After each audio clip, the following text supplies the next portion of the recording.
So today I just want to take you through how I practice, how I work on my technique. So some of my practice is working on technique, it's not all technique. Some of it's skill, some of it's shot shaping, some of it's messing about, just randomly sort of different strikes. But the block practice, the technical practice, this is how I go through that process. So at the moment I'm going to work on a little bit of movement in the right hip. I want to get rid of the sort of slight bumping, sort of swaying motion. It's a bit too excessive. So I don't mind a little bump off the ball. Again, I don't want it to get too excessive for too long. So I want to stabilise that right hip a bit more in the backswing. So that's the technique I'm going to work on, what we're going to do with the right hip. There's a couple of strategies I want to work on with that.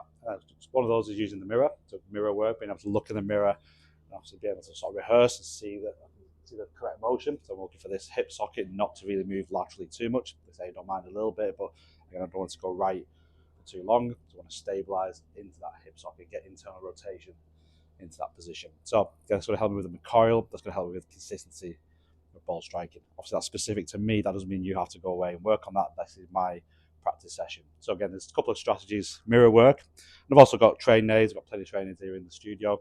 And this one obviously is called a Rotex Motion. This really gives me a great sense of internal rotation in that hip, how that hip should feel at the top of the swing. So obviously working on this, it's a rotational board. It gives a little bit of resistance. Again, it's great for this sort of this practice. So I'm going to put the club across my chest.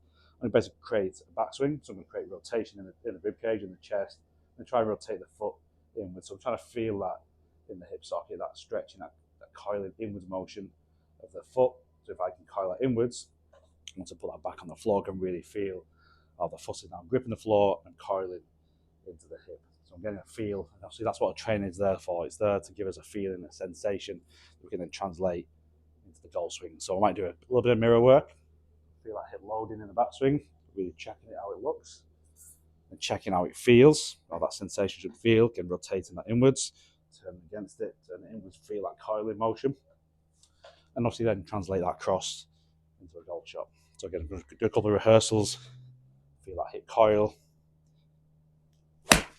then go for it. Then back to the mirror, again get the same sensation. That felt okay, that's a decent shot. Again, get that. So a practice session shouldn't be just one shot after another. Maybe 10 shots might take 20 minutes to hit. I'm going to rehearse it, I'm going to feel it, get all those different sensations.